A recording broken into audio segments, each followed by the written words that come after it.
And it seems to me if we want to build a bridge to a rational world that the better part of humanity can cross, we have to deal with this fact.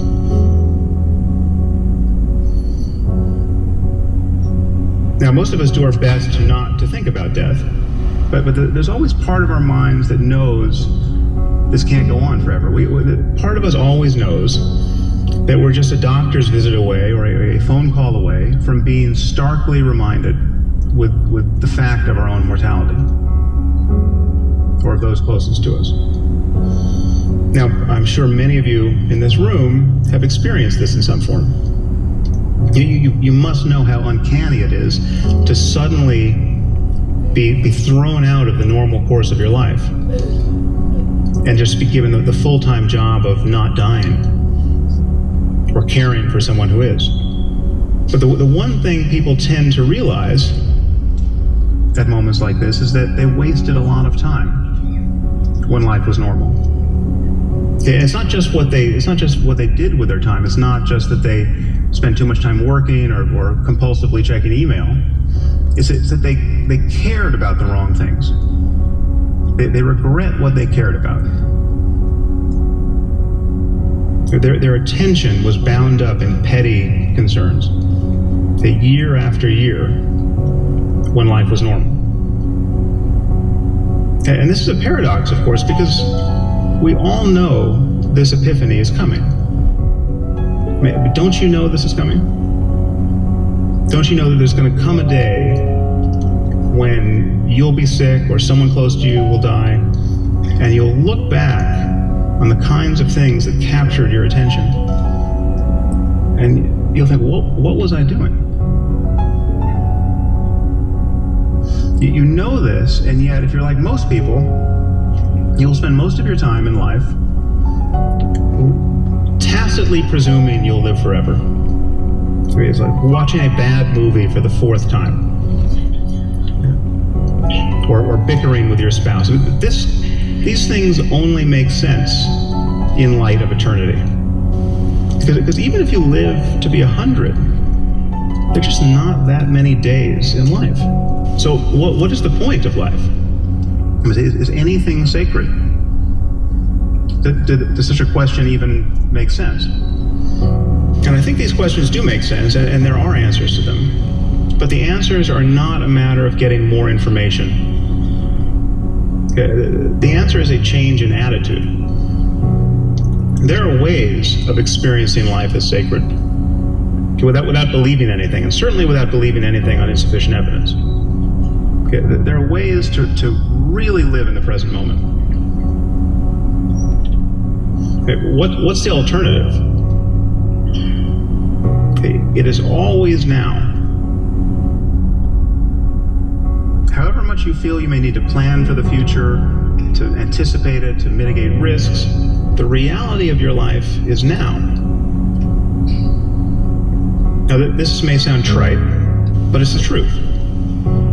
It's not quite true as a matter of physics. In fact, there is no now that encompasses the entire universe. You can't talk about an event being simultaneously occurring here and one at the same moment occurring in Andromeda.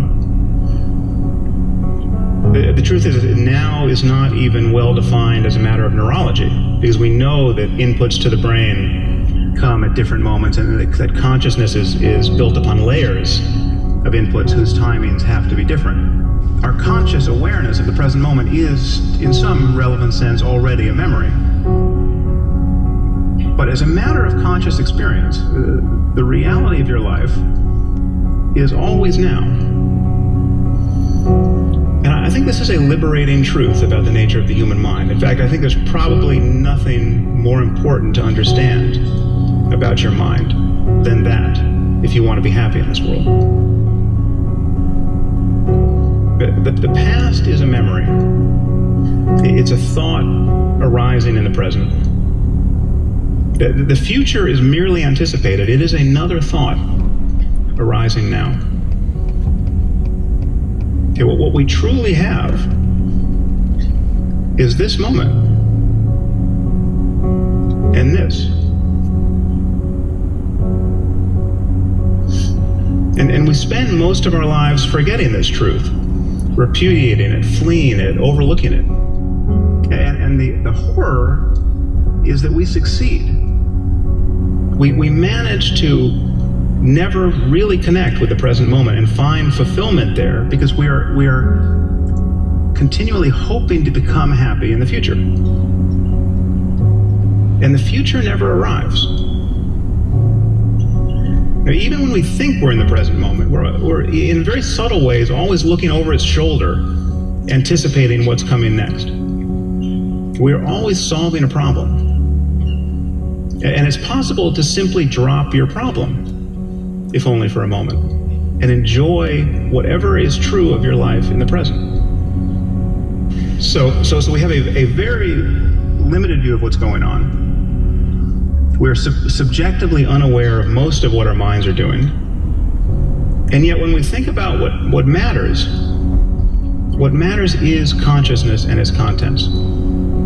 Consciousness is everything. Our experience of the world, the experience of those we care about, is a matter of consciousness and its contents. So whatever the origins of consciousness, the most important question for us is, how can we truly be fulfilled in life? How can we create lives that are truly worth living, given that these lives come to an end? We're all in the business of seeking fulfillment and relief from suffering. I mean, this is not to say that we want mere pleasure or the easiest possible life. Much of what we want in life, much of what we want to experience, entails struggle, and many of us learn to enjoy the struggle itself in some measure. Any athlete knows that there's certain kinds of pain that are actually pleasurable. If the burn of lifting weights was actually the symptom of a disease, it would be intolerable. But because it's happening in the context of a strenuous exercise and progress there, most people learn to enjoy it. So the conceptual lens through which we view even very intense sensation largely determines how we feel about it. And this is one of the many ways in which our thinking about experience changes the character of experience. So the frame we put around the present moment is important and largely determines our experience of it.